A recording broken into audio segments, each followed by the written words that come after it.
नमस्कार बंधूंनो, अभिनव साहित्य या मराठी चॅनल मध्ये आपलं मनपूर्वक स्वागत आहे. दंते गोपाळवास. उंच धिप्पाड देह, तसाच देखणाही. देवानं बुद्धीही तशीच तल्लख दिलेली आणि त्याचा वापरही गोपाळ पंडिताने योग्य प्रकारे केला होता. ऐन तारुण्याच्या काळात परमेश्वराचा शोध घेण्याचं वेड लागलेला गोपाळ संन्यास घेऊन गावोगाव भेटकत होता. ते फक्त परमेश्वरासाठीच. कडकडीत वैराग्य पत्करून परमेश्वराची प्राप्ती करून घ्यावी, म्हणजे या संसाररूपी सागरातून आपली सुटका होईल या जाणीवेने ज्ञान परिपूर्णते लागी अधिकरणाची जवळीक करून त्याने योग्यता सिद्ध केली होती. आता एकच ध्यास मनी लागला होता, तोच व्हावा, तोच भेटावा. परमेश्वर परीक्षा घेतो म्हणतात, ते खोटं नाही. गंगा तीराला दुष्काळ पडला. लोक अन्न करून प्राण सोडत होते. जनावरांना चारा मिळत नव्हता. दुष्काळामुळे गावच्या गाव रिकामी होऊ लागली. गुरांना घेऊन आवश्यक सामानासहित लोक पोट भरण्यासाठी स्थलांतर करू लागले. गोपाळबासानेही गंगातीर सोडण्याचा निर्णय घेतला. गोपाळाला मृत्यूचे भय नव्हते. तो तर मरायला तयारच होता. परंतु शास्त्र सांगते, 1 दिवस मिळणार नाही, 2 दिवस मिळणार नाही, 3ऱ्या दिवशी मिळेलच. तोपर्यंत आपण धीर सोडू नये. म्हणून ते अटन करीत चंदनवंदन या परिसरात गेले. आज ते सातारा जिल्ह्यात आहे. त्या प्रांतातल्या राजाला एका ज्योतिषाने भविष्य सांगितले की तुझ्या राज्यात एक सत्पुरुष येणार आहे आणि येथे वास्तव्य करणार आहे. त्याच्या ठिकाणी अन्नदान केले तर तुला महत् पुण्य लागेल. त्याकरिता तू अन्नक्षेत्र चालू कर. राजाने त्या ज्योतिषाचे ऐकले आणि अन्नक्षेत्र सुरू केले. राजाने अन्नक्षेत्र मांडल्यामुळे लोकांची चंगळ झाली. कुणी कधीही तिथे यावं आणि पोटभर जेवण करावं. अन्नक्षेत्र सकाळपासून रात्री उशिरापर्यंत चालत होतं. अट एकच होती की कुणीही वाढून नेता कामा नये. त्या अन्नक्षेत्रात कितीही वेळा जेवलं तरी काही हरकत नसायची. गोपाळवास अटनक्रमे त्या परिसरात आले. कुठल्याही गावात गेलं तरी भिक्षा मिळणं कठीण झालं होतं. ज्या घरी भिक्षेला गेलं त्या व्यक्तीनं म्हणावं, बाबा, आमच्या दारातून तुम्हाला विनमुख पाठवावं लागतं, त्याबद्दल क्षमा करा, परंतु आमचा नाईलाज आहे. आम्हीच राजधानीच्या अन्नक्षेत्रात जेवायला जातो. गोपाळ पंडित मात्र शांत आणि धैर्य ठेवून, काहीही हरकत नाही, त्याला काय फरक पडतो, असे म्हणत आणि दुसऱ्या घरी भिक्षेला जात. तिथेही त्यांना निराशाच मिळे. असे फिरत फरत 2 दिवसातून एखाद्या दिवशी चतकोर भाकर मिळत असे. या प्रकारामुळे त्यांची प्रकृती खंगत चालली होती. आसपासच्या कुठल्याही गावात भिक्षा मिळणार नाही हे गोपाळबासांच्या लक्षात आले.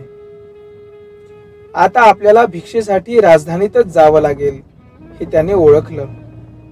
म्हणून एके दिवशी ते राजधानीला जाऊन पोहोचले. राजवाड्याला खेटून 15 ते 20 एकरचा परिसर अन्नक्षेत्रासाठी राखीव ठेवण्यात आला होता. 5 एकराचा विशाल आणि भव्य मंडप उभारण्यात आला होता. 1 एकरचे पाकगृह बांधण्यात आले होते. 1 एकरामध्ये जलकुंभ उभारण्यात आले होते. 2 एकरांमध्ये जनावरांसाठी चाऱ्याची व्यवस्था करण्यात आली होती. भोजन मंडपाच्या प्रवेशद्वाराजवळच 2 दरबान उभे होते. गोपाळ पंडित त्या प्रवेशद्वाराजवळ गेले आणि भिक्षा असा आवाज केला. द्वारपाल जवळ येऊन म्हणाले, साधू बाबा, आम्हाला इथून अन्न नेऊ देण्याची परवानगी नाही. तुम्ही आत मंडपामध्ये बसून भोजन करा. गोपाळ पंडित विनम्रपणे त्यांना म्हणाले, नाही, मला माझ्या देवाची येथे बसून खाण्याची अनुज्ञा नाही. येतो मी. एवढे बोलून गोपाळ पंडित तिथून निघाले आणि चंदनवंदनच्या राजधानी शेजारच्या जंगलात गेले. हिरवीगार वनराई, चंदनवंदन जंगल त्या वर्षी वृक्ष बनलं होतं. खळखळ वाहणारे झळे आटले होते. तुरळक कुठेतरी साचलेलं पाणी दिसत होतं. पक्ष्यांच्या किलबिलाटानं गजबजलेलं जंगल यावर्षी विरान दिसत होतं. गोपाळ पंडित पाणी शोधत शोधत एका खोल ओहळापाशी आले. साचलेल्या डबक्यातलं पाणी त्यांनी शोधण्यानं शोधून कापडी तांब्यात घेतलं आणि एका वाळलेल्या वृक्षाखाली जाऊन बसले. पिशवीतून विशेष बाहेर काढला. हात सोवळे करून कपाळाला लावला. विशेष टोपणात ठेवून पिशवीवर ठेवला आणि उत्तरेकडे हात जोडून म्हणाले, प्रभू, तुमची सुकुमार आरोगना. मी वाळले कुटकेही आज तुम्हाला अर्पण करू शकत नाही. नुसते जलच आज उपलब्ध झाले आहे. त्याकरिता त्याचा स्वीकार करून मला आपला प्रसाद द्यावाजी. एवढे बोलून ते उठून उभे राहिले. उत्तरेकडे हात जोडून 5 साष्टांग दंडवते घातले आणि स्मरण करीत बसले. त्यांच्या डोळ्यातून अश्रुपात होत होता. स्मरण झाल्यावर देवाला दाखविलेलं पाणी पिऊन टाकलं आणि एका वृक्षाखाली चिंतन करीत बसले. दिवस मावळतीला गेला होता. गोपाळ पंडितानं ओहळाचं पाणी गाळून आणलं. देवपूजा काढली आणि वंदन करायला सुरुवात केली. देवपूजा, आरती, दंडवत होईपर्यंत अंधार पडला होता. तांब्यात असलेलं पाणी त्यांनी घटाघटा पिऊन टाकलं आणि हातात माळ घेऊन स्मरण करीत बसले. गोपाळ पंडिताच्या सर्व आशा आकांक्षा मावळत्या होत्या. त्यामुळे आता फक्त लोहाराच्या भात्यागत श्वास घेणं उरलं होतं. सूर्य मावळला होता. त्याचा संधी प्रकाश पृथ्वीवर पसरला होता. वारं सुटलं होतं. त्यामुळे जमिनीवरचा पालापाचोळा इकडे तिकडे उडत होता. हळूहळू अंधार पडू लागला आणि रात्र गडद होऊ लागली. त्यातच रातकिड्याचं गायन सुरू झालं.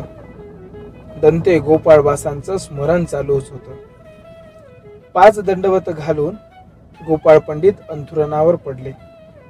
अंथरुण कसलं? ते एक पातळ 2 हातांचं वस्त्र. तेच अंथरुण आणि तेच पांघरून. कमरेला 2 हाताचं एक धुडकं, तेही लज्जा रक्षणार्थ. गोपाळ पंडित झोपले खरे, पण झोप कशाची लागते? पोटात जर अन्नाचा कण नसेल तर कशाची झोप आणि कशाचं काय? 2 वाजताच ते उठून नामचिंतनात रमून गेले. आकाशात सूर्योदयाची सूचना देणारी लालिमा पसरत चालली होती. सूर्योदय झाला. संपूर्ण पृथ्वी जागी झाली. पक्ष्यांच्या झुंडी अन्नशोधाच्या मोहिमेवर निघाल्या होत्या. गायगुरांचं हंबरणं स्पष्ट ऐकायला येत होतं. दूरवर गावातला गजबज ऐकू येऊ लागला. दिवस उजेडेपर्यंत गोपाळ पंडिताचं दीर्घस्वरात नामचिंतन चालूच होतं. गोपाळ पंडित उठले. प्रातविधी उरकून आले.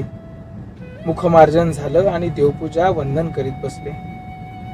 सकाळचा पूजावसर, प्रसाद सेवा, मूर्तिज्ञान आदी विधी संपेपर्यंत सूर्य चांगलाच वर आला होता. हातात माळ घेऊन आता ते परत चिंतन करीत बसले. मध्यान्नाची वेळ झाली होती. गोपाळ पंडिताने दुपारच्या पूजावसराला प्रारंभ केला होता. देवपूजा, प्रसाद वंदन, प्रसाद सेवा, मूर्तिज्ञान, दंडवत आदी विधी उरकून ते भिक्षेला निघाले. पोटात अन्नाचा कण नसल्यामुळे त्यांचे झोक जात होते. खर तर आजही त्यांना भिक्षा भेटेल की नाही याची खात्री नव्हती.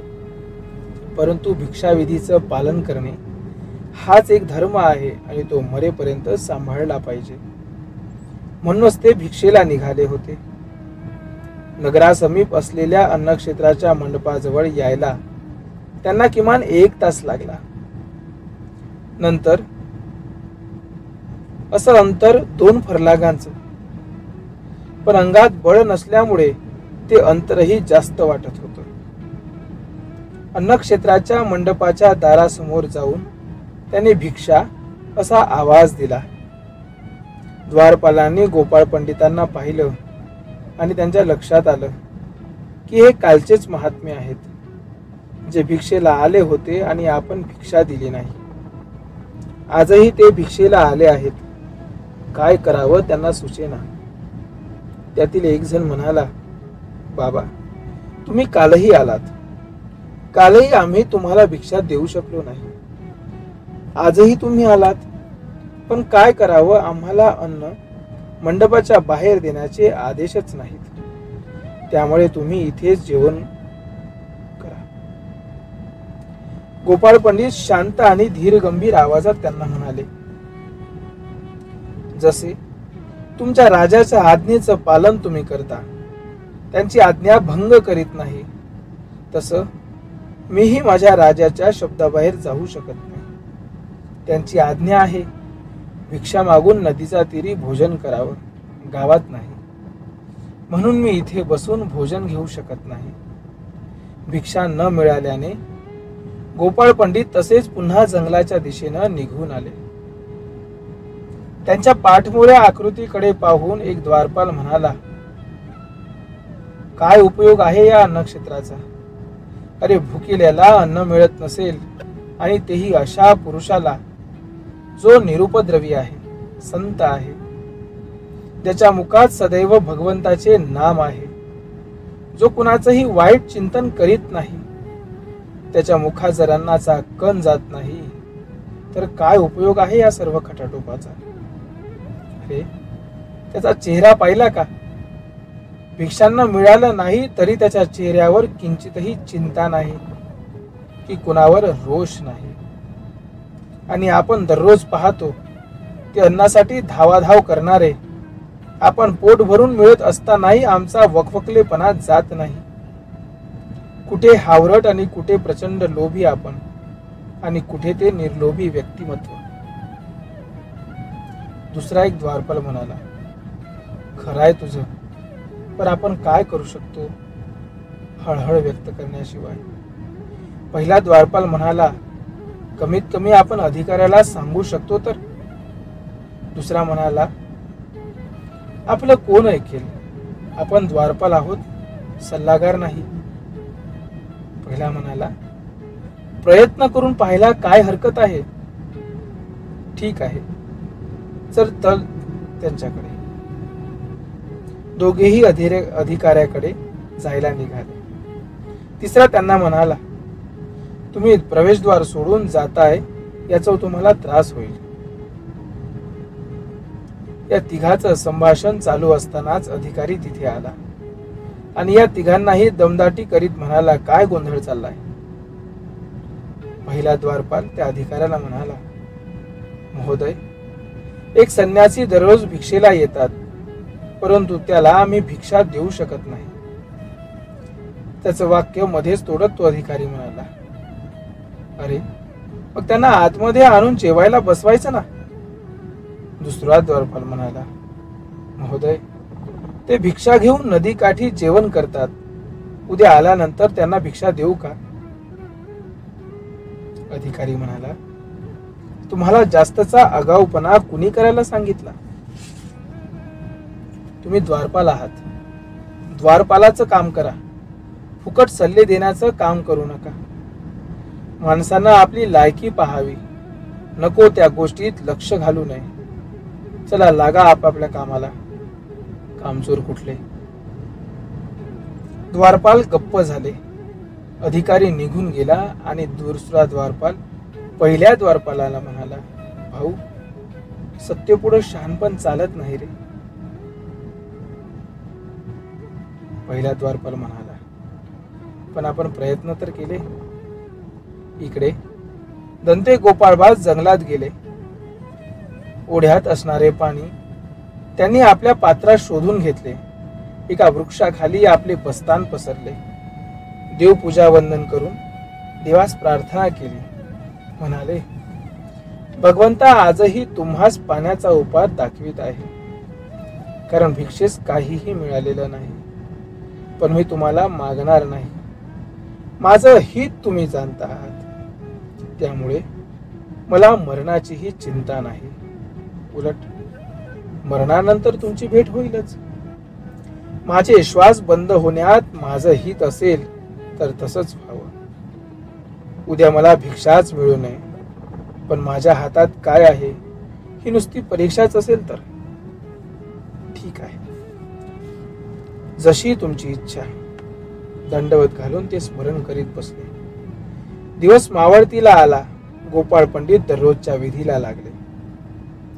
देवपूजा वंदन, पूजावसर, प्रसाद सेवा, मूर्ती ज्ञान, दंडवत आदी विधी उरकेपर्यंत अंधार पडला. गोपाळ पंडित भगवंताचं नामचिंतन करीत बसले. आज त्यांना झोप लागली नाही. नुसती गुंगी येत होती. रात्री जंगली श्वापदाचे आवाज येत होते. जाग आली की नामस्मरण आणि नाम बंद पडलं की किंचित निद्रा असा कार्यक्रम चालू होता. पहाट झाली. पक्ष्यांचे भजन सुरू झाले. घरट्यातून त्यांनी उड्डाण करायला सुरुवात केली. पृथ्वीने पांघरलेली काळी शाल दूर करायला सुरुवात केली. पूर्व दिशेला आकाशात गुलाल उधळत सूर्यदेवाचं आगमन होत होतं. पृथ्वी, सूर्य, मेघ तिघेही एकत्र जमा झाले होते. पृथ्वी म्हणाली, लोक माझ्या पोटात नांगर घालतात, मला उलत पालथ करतात, माझ्या पोटात बीज टाकतात. मेघ म्हणाला, मी त्यात पाणी आणून ओततो. सूर्य म्हणाला, मी माझ्या प्रकाशाने ते रोप वाढवतो. परंतु गोपाळबासासारख्या महापुरुषाला अन्न मिळालं नाही तर काय फायदा. पृथ्वी म्हणाली, यात आपला काय दोष. आपण आपली कामं बरोबर केलीत. पुढचं काम माणसाचं आहे, त्यांनी ते बरोबर करावं. सूर्य म्हणाला, कंटाळा आणलाय या माणसांनी. पृथ्वी म्हणते, त्याचेच परिणाम भोगतात सारे. पुन्हा मेघ म्हणाला, परंतु गोपाळ पंडितासारख्याला त्याचे चटके बसावे याचं दुःख वाटतं. सूर्य म्हणाला, चला, आपल्याला आपली कामं आहेत. गोपाळबासाची चिंता करायची गरज नाही, कारण त्यांची चिंता करणारा प्रत्यक्ष भगवंत आहे. गोपाळबास उठले. प्रातविधी आटोपला. देवपूजा वंदन, पूजावसर, प्रसाद सेवा, मूर्तीज्ञान, दंडवत आदी विधी आटोपले आणि देवाचे ध्यान करीत बसले. दुपार झाली आणि गोपाळ पंडित भिक्षेला निघाले. रस्त्याने चालताना मनात विचार आला की आज भिक्षा नाही मिळाली तर बरं होईल, अन्यथा पुन्हा तेच. परंतु जर पुन्हा संबंधाला पोहोचण्यापुरतं गोमटं फळ जमा झालं नसेल तर काय भिक्षा मिळेल. आणि गोमट्याचा साठा पूर्ण झाला असेल तर भिक्षा मिळणार नाही. अन्नक्षेत्राच्या प्रवेशद्वाराजवळ पोहोचले. भिक्षा सवाल केला. द्वारपालानं त्यांच्याकडे पाहिलं. तो जवळ आला आणि साश्रू नयनांनी त्यांना म्हणाला, बाबा, तुमच्याकडे पाहिलं की पोटात तुटत आहे. तुम्हाला भिक्षा द्यावी असं मनातून वाटतं, परंतु इथून बाहेर अन्न दिल्यावर कुठल्या दंडाला पात्र व्हावे लागेल हे सांगता येत नाही. त्यामुळे आम्हाला क्षमा करा. गोपाळबास हसले आणि म्हणाले, तुम्ही कशाला खंत बाळगता. त्यात तुमचा काही दोष नाही. माझी सत्वपरीक्षा असेल कदाचित. एवढे बोलून ते जंगलाच्या वाटेने चालू लागले. चालताना त्यांचे पाय नीट पडत नव्हते, परंतु त्यांना आज एका गोष्टीचं समाधान होतं की या स्वामींच्या सूत्राचा प्रत्यय त्यांना येणार होता.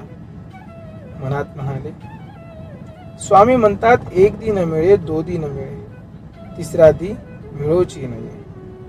आज तिसऱ्या दिवशीही आपल्याला भिक्षा मिळाली नाही. त्या स्वामींचा काहीतरी हेतू असायला पाहिजे. तो नेमका काय असेल ते आज आपल्याला निश्चित कळेल. म्हणजेच या सूत्राची अनुभूती आपल्याला येईल. विचार करीत ते जंगलात येऊन पोहोचले. ओहळाचं पाणी शोधून आपल्या पात्रात घेतलं.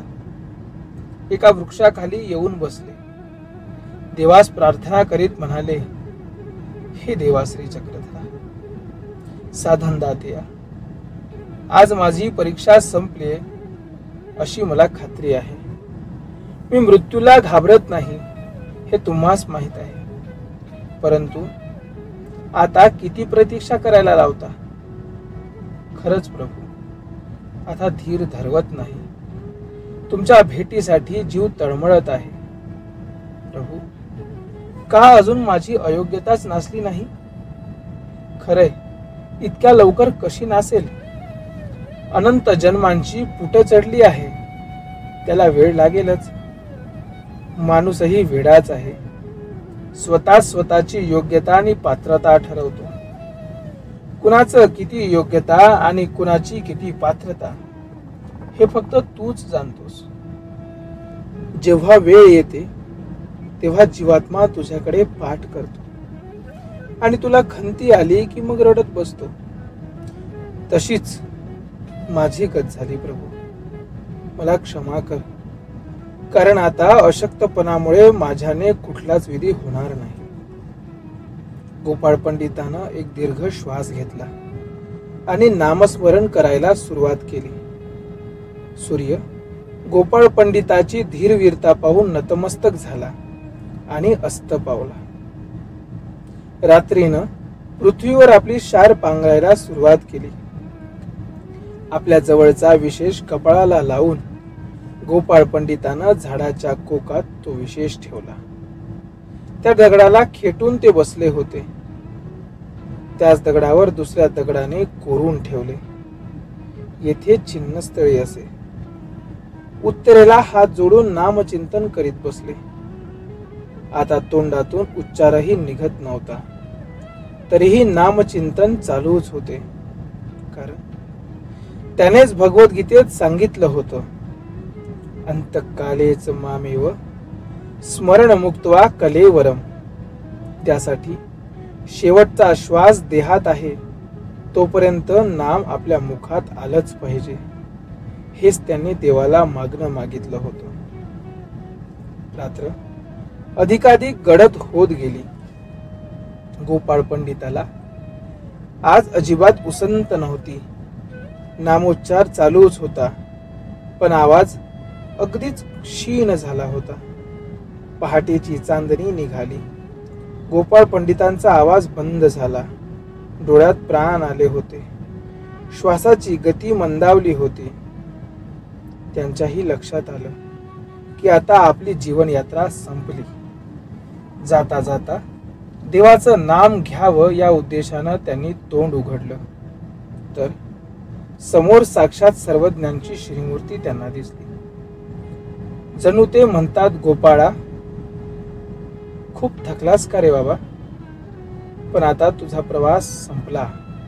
तुझा त्रास संपला. तू परीक्षेत उत्तीर्ण झालास. आता पुन्हा कुठलीच परीक्षा नाही. चल, मी तुला न्यायला आलेलो आहे.